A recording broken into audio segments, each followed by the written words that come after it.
Welcome to the podcast again.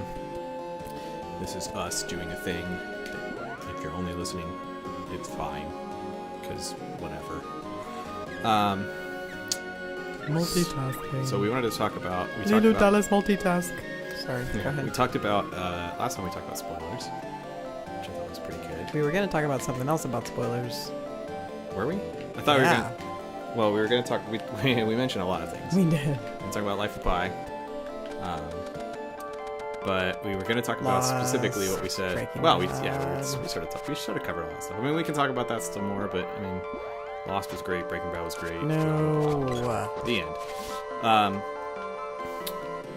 But the thing I wanted to talk about specifically was how the artistry of filmmaking and entertainment making in general is one of the reasons that I don't care about spoilers, right? So one of the reasons I don't care about spoilers is because it's not the writing is... Dude, come on. You just hit the wrong button. Got it. The writing is only one... Head is full of snot. one aspect of the what ultimately becomes the movie-going experience. Oh, for sure. Right?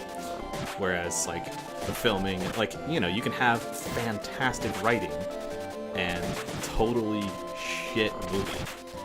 It happens. Mm-hmm. Not terribly often, but it happens. Right? You know, weirdest for me is when you have really bad writing and good story. Like, to me, that's just like this weird... I have had that experience once that I remember, and it was reading a John Grisham novel. It was like the worst writer, but the story was completely compelling. I read the whole damn book with this weird feeling of dissonance in my whole body. Like, you know, how is this? This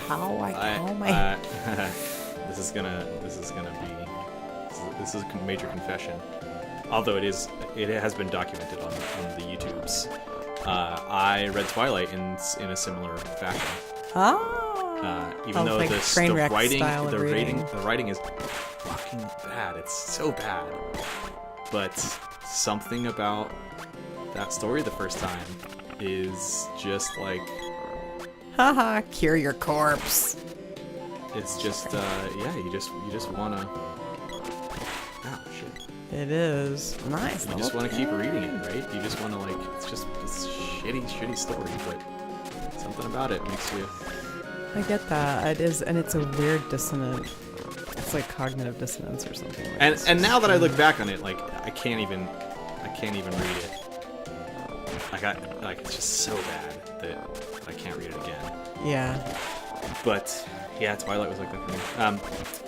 But the point is that there's a lot of stuff about media, especially the visual mediums, that is not about the writing. They're not about the story. Right. So, you know,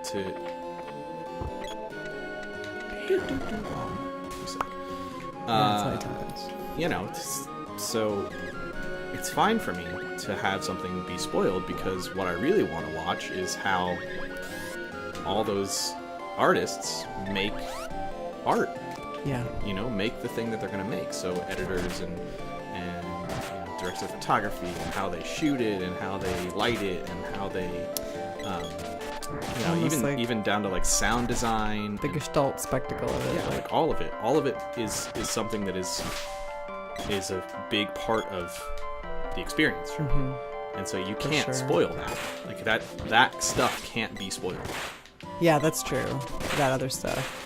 There's nothing that can spoil, like... all that other stuff. Just dismiss it with that little... Like, I don't feel that way about it. All the stuff that isn't the story. No, I don't feel that way about it, though. I do revere that as well. Yeah, I mean, you kind of have to, right? Especially... Well, I mean, you don't have to. Well, just because if it's done skillfully, it's worthy of your attention and awe, you know? Right. Skill and time. But... You know, some people just don't give a shit about it. That's fine, I guess, if they want to be, if they don't want to care. But it's an important part, and I think especially when you have, when you've worked in the entertainment industry somehow, especially theater, because it's a lot more visceral. You know all that stuff. Like you know, if you're an actor and you can't give props to your tech people, then you're an asshole, right? And we kind of hate you. and we won't light you as well, and we won't give you the shit that you want, right? So, you know, if you piss your stage manager off, you're done. You're dumb. Like, you're done, and you're dumb. Yeah, you're done, man. Like you're not gonna get shit, and you're not gonna get work. You know, nobody's gonna hire you if you're an asshole to the stage manager or the director or the producer or whatever. Like, props to all our SMs out there. And the same is true if you're really shitty to your lighting designer. He's gonna be shitty to you because you get what you get. Yeah. Fuck. Damn, I'm stuck here. You're only coming. So, you know, point being, like, you get to see, when you get to see all the background stuff, like when you meet your lighting designer and he talks about, or she talks about their passion, which is light and color and, you know, all that cool stuff. Mood, it's all related with emotion as well. I mean, just every bit as much as storytelling. Yeah, so oh shit, am I going to the, oh no, okay. Yeah, I don't think I want to go there yet. Oh. Just going out. You know, you can't help but feel. Ooh, what's in here? I think we got the boss fight music kind of glitching out here. Oh crap! You know, you can't help but really feel like you have to pay attention to that stuff in movies as well, in other visual arts. Once you've done something like dance or theater or whatever. What the hell are you doing? I'm trying to get Homeboy in the fight there because he's just hanging back like a pussy. Oh God, I can't believe I just said that.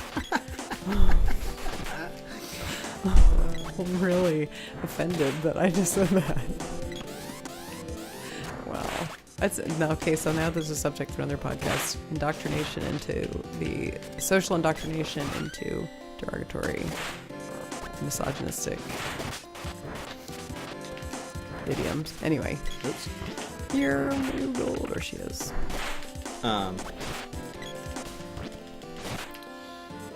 Shit. I know. Yeah, so anyway, I guess maybe that subject didn't have as much legs as I thought it did. Mostly just, like, respect the other artistry that goes behind movies. Shut when up. you bitch about spoilers in the story, you're only really all you're saying is like, oh shit, that's me. Yeah, you need, like, everybody needs some healing.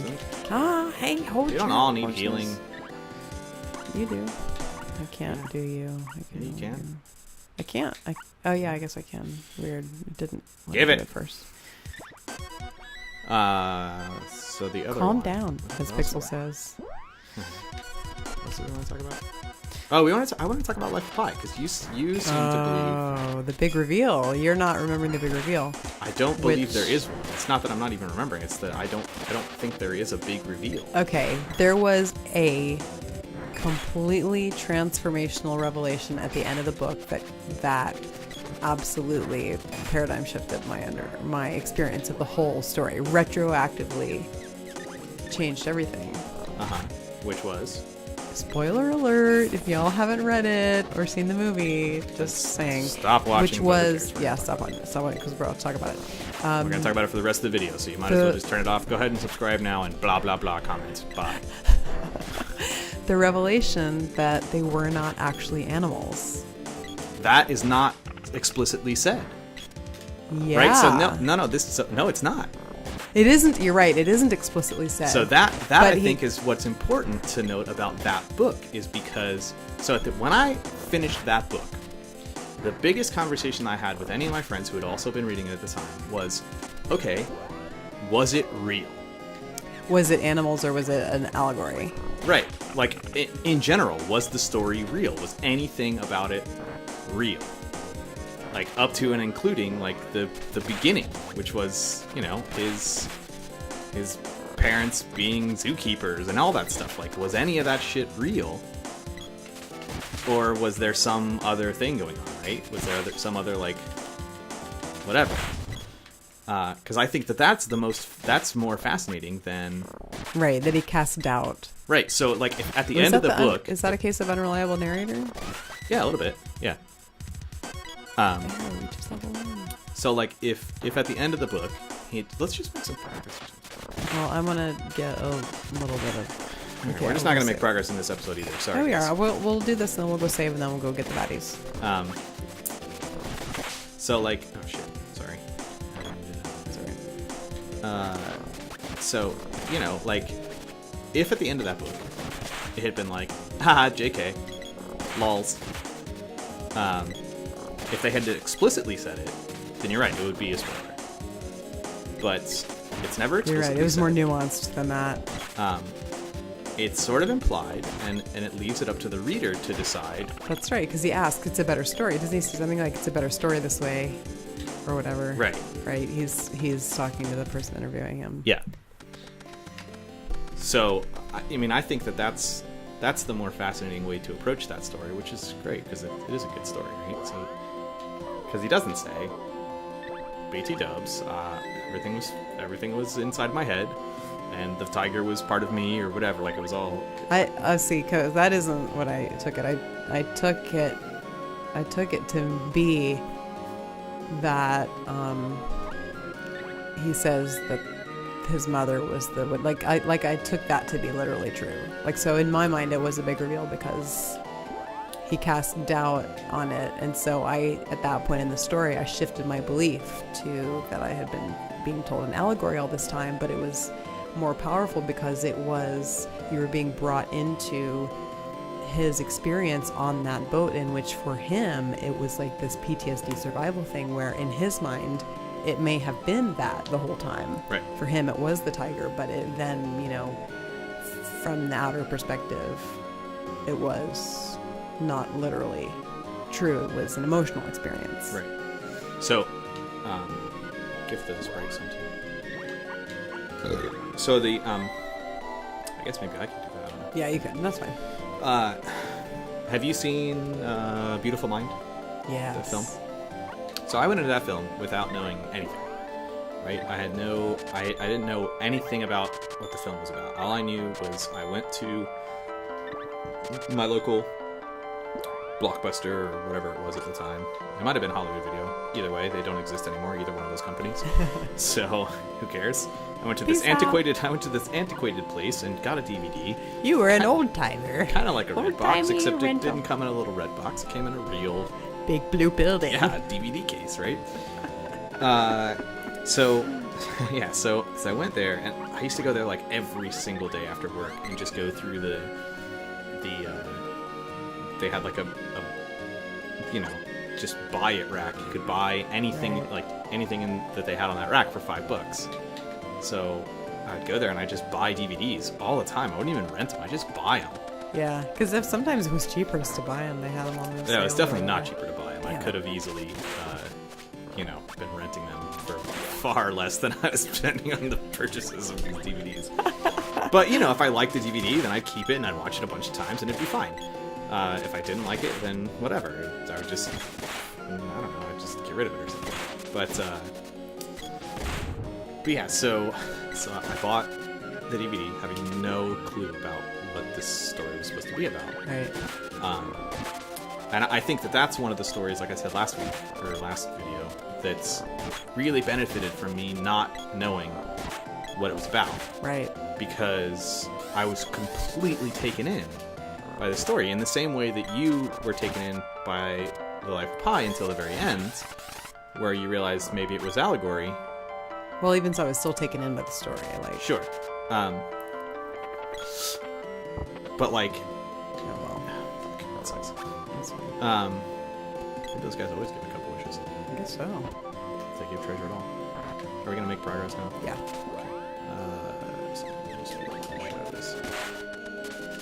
So, Actually, yeah.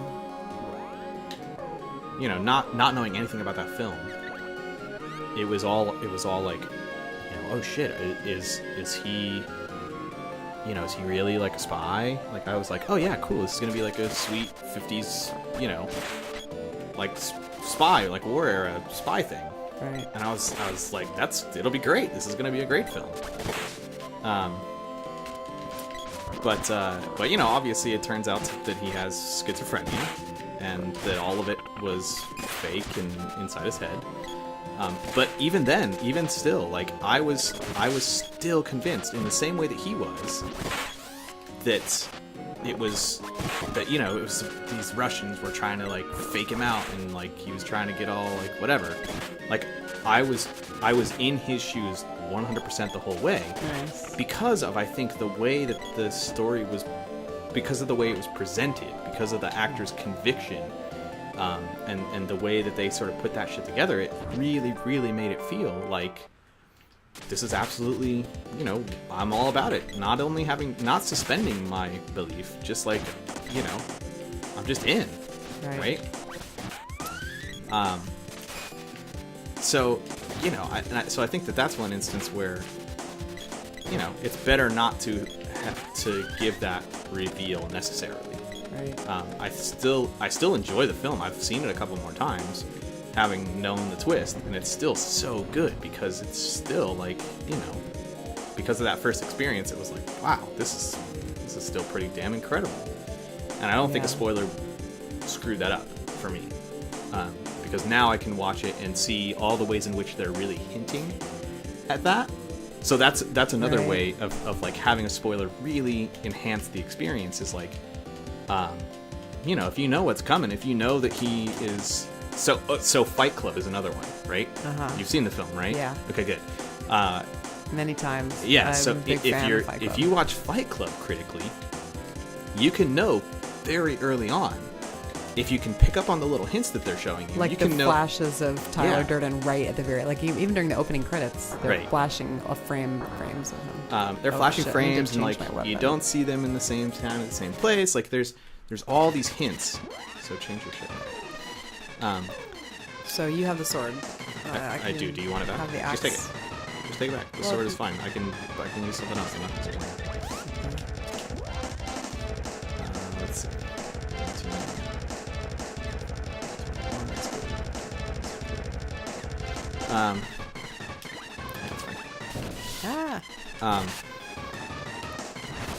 Yeah, so like even though you know, like Tyler Durden and fucking what's his name are the same dude from the very beginning, it does not, I think, change the experience of it changes the experience of the movie, yes, but not for the worst, right? It's not a bad thing. Like it's cool because you're like, oh shit, yeah, that's cool. Can I what? We don't have any more medicine, or do we? I forgot to get some. Oh, we do have a bunch. Good. Don't give me one yet. I think it cures. If you're engulfed in flames, it'll cure that. What? Fuck, that sucks. You wanna do it? Yeah, go for it. Let's wait till he comes down. Well, yeah. It's now. I think that it's just a little bit of insurance policy. Make sure there's at least 2 people fighting, and then we have a little bit of time and buffer zone. And another moving target. Great. But you know, if you know straight away Tyler Durden, you know, with that film, it's like there's so much cool shit that you can see if you know right from the beginning that, okay, this is, because they're giving you hints, right? They want you to figure it out almost. Yeah. And I think any good like mystery is like that. Where you need candy and sodas. Where they hint at it right away, and you're supposed to sort of, I think they want you to figure it out. Ooh, something good just happened. Nice! I just got 150. Critical hit. Crit hit.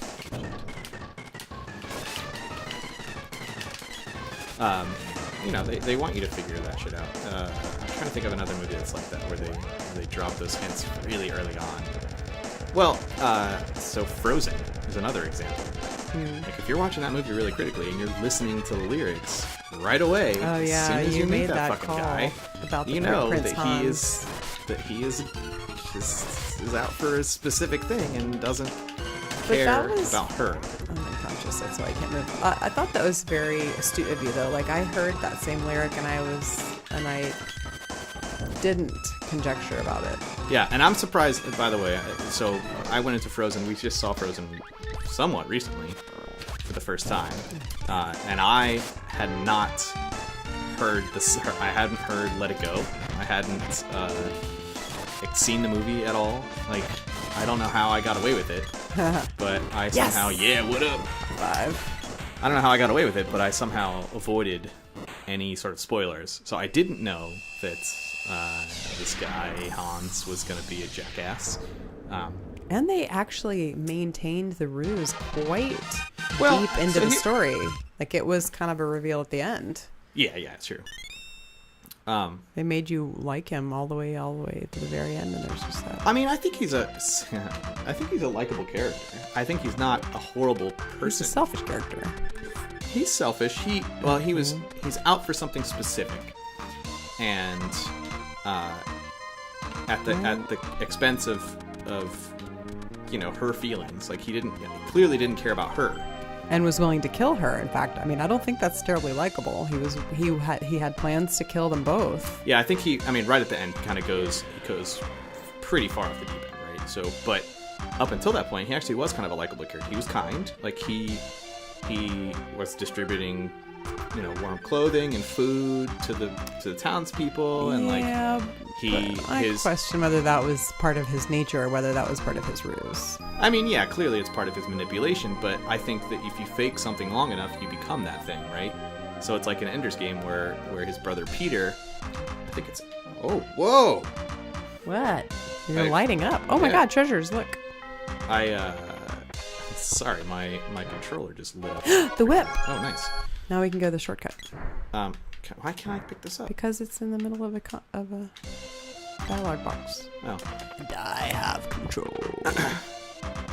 50 gold pieces. Shitty prize. Woo, whip, yay. Wait, so what happened to the witch here? Does it matter? Story, Did I you? don't care. Okay, if you don't care about the story, I'm not going to bother telling you. I'll figure it out later. Do we go this way? No, this way. I guess I haven't played all the way, like, even halfway through the game. Well, if you remember the palace, then yeah, you got pretty far in.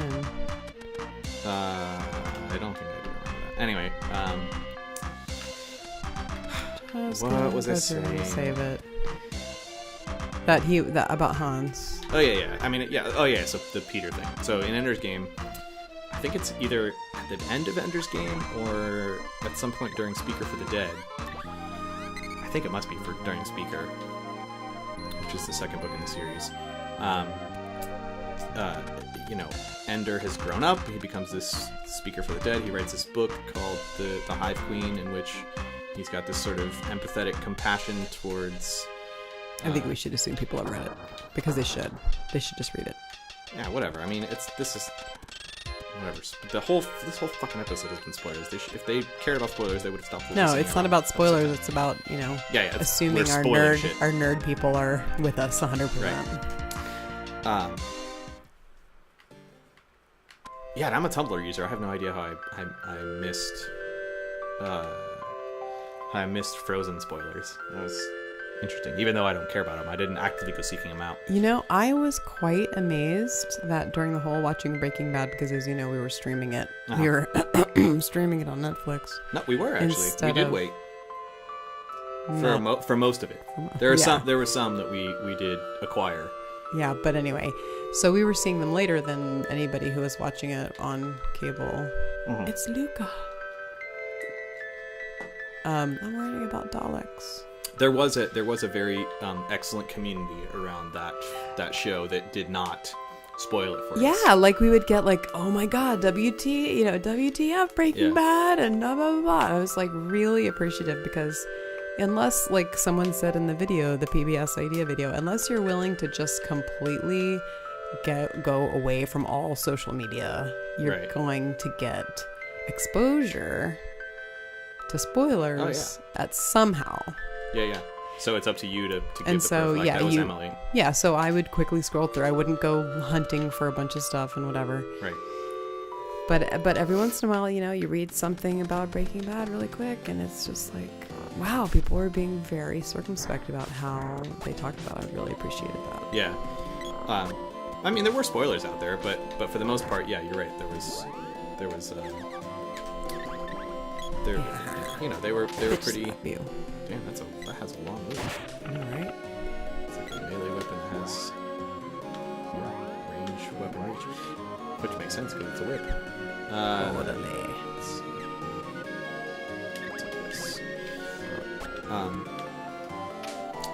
Yeah, so yeah, there was definitely a group there. So what were we gonna say there?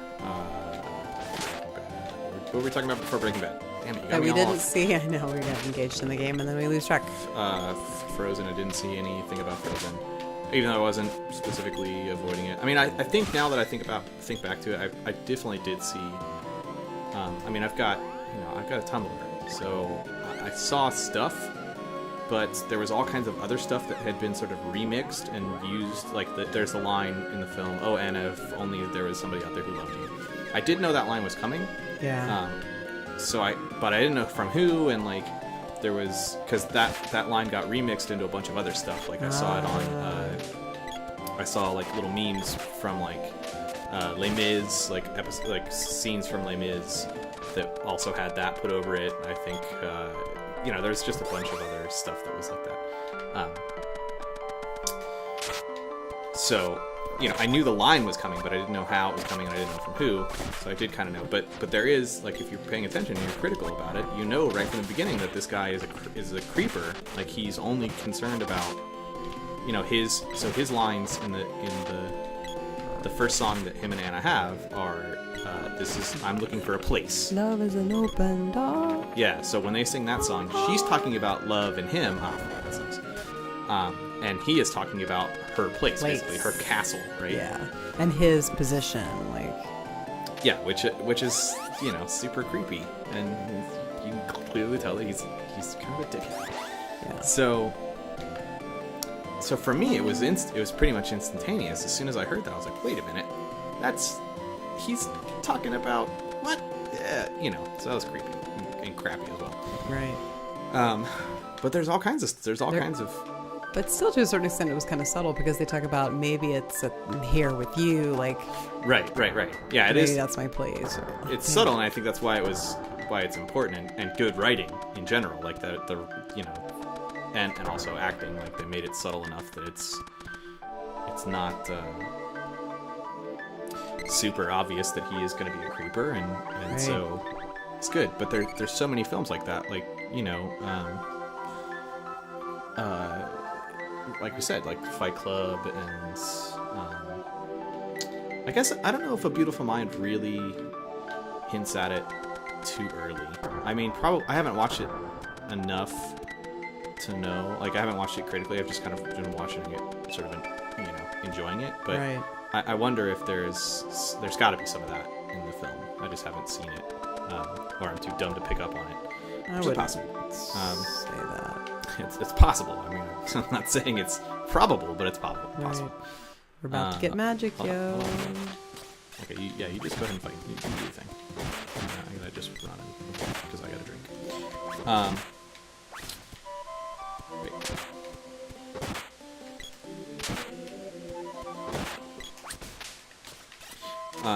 Yeah, Fight Club is one where they clearly are starting to reveal it early. I'm trying to think of other ones where they do that. I mean, Scooby-Doo, obviously. What?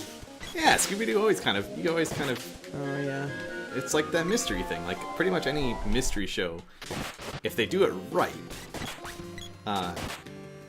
they'll at least throw a good red herring out there, so you think you know what's going to happen, and then. Sometimes they don't. Like, I think Sherlock is actually doing a pretty good job of making the audience think they're really smart, but in fact, Sherlock is smarter than we are. Always. And in the same vein of Sherlock, Ooh, look. What is that? Mini boss. Kill it with fire. Pink and tiny and smiling and so innocuous seeming. Spoiler alert. Hello. But you're about to die. You better eat some candy there. Sure.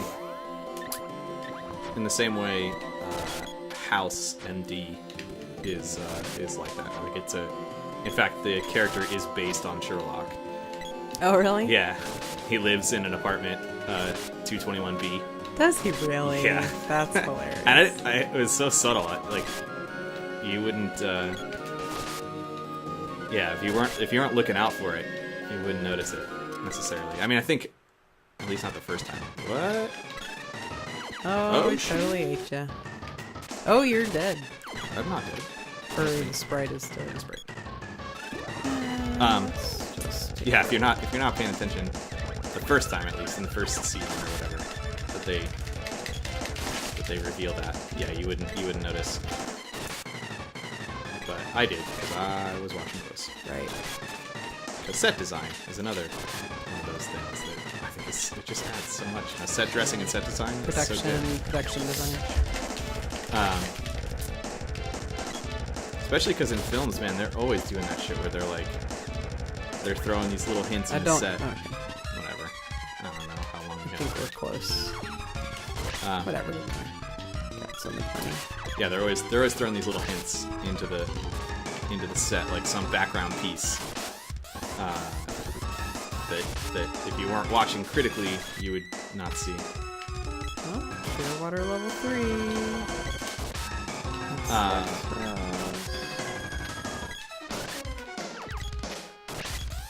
A good example is I haven't seen it because I don't watch Community, which I know I should.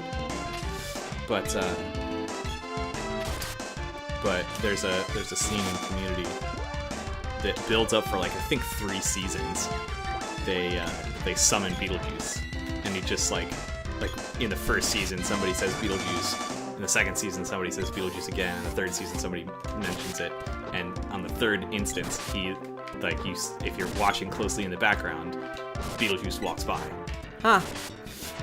Because you say his name 3 times and you summon him. Nerd joke. But it was like such a long way around to get to the joke, which I think is one of the things people really love about Community. I am personally not watching Community. It's not a thing. I think I tried to watch the first episode and was kind of turned off for some reason. I don't remember why. But... Nice. Aw, so sad. Wah wah. Love's orb. Got your orb, dog. Yeah, so Community, good show apparently. Yeah, we're getting magic. I am undying. What does that mean? 2 kinds of magic. Recovery and defense. Nice. Cure! Yay! Ooh, I can use my battle magic. Ooh. Cool. What And you're about me? fucked. What about me? You suck. That's right, bitches. My sword. Yo, shit out of luck, bitch.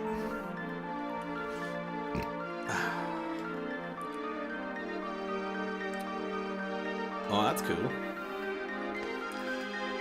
Nice. So I think that means we have all the weapons. I believe you are correct. That's cool. Call me anytime. Hey, baby. I love your mana sword. Call me. I want to put my ice magic on your mana sword. Sorry. That was really uncalled for. No, it's totally called for. No one can stop me now. Bitch, I can stop you. I think actually that is a good place to stop. Alright. Can we go save? Fuck no, we can't save. Oh, that would suck. Do we do all that again? What's this? Pole dart. Is this a range I think it is a ranged weapon, like you can, like javelin or something. Except for we have to go back to... Oh, yeah, we can't use We don't shit have any anymore. enemies. We don't have any enemies. Let's just go try out the pole dart, then we can... Oh, there you go. Javelin. Javelina. Alright, so that was a good There you little go. discussion. What do you want to talk about next time? Oh, dude. In like a day or two. For reals. Not like a fake day or I'm two. just wandering around, like, swiping. I'm not even paying attention to where I'm fighting. Video game is secondary, I think, in these instances. Well, a couple things that we brought up are the story development, character development in Breaking Bad, and how people have these polar opposite experiences. Lost. Yeah, I think we probably have a lot to say about Lost.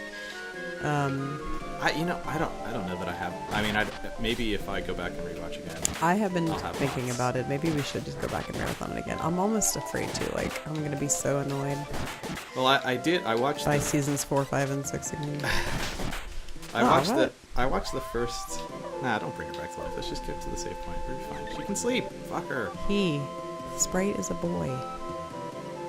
It's a sprite, which means it's gender neutral. Well, at the very least. Well, he self-identifies as male, so there. How do you know? Do they say that? Yes. When? They use the pronoun he. In Do the they? very beginning. Oh. Who does? The game? The dwarf did, I think. Yeah, the game did. Well, then that means it's not a self-identification. If the dwarf said it. Gender politics. On the next That's episode. obviously another topic. All right.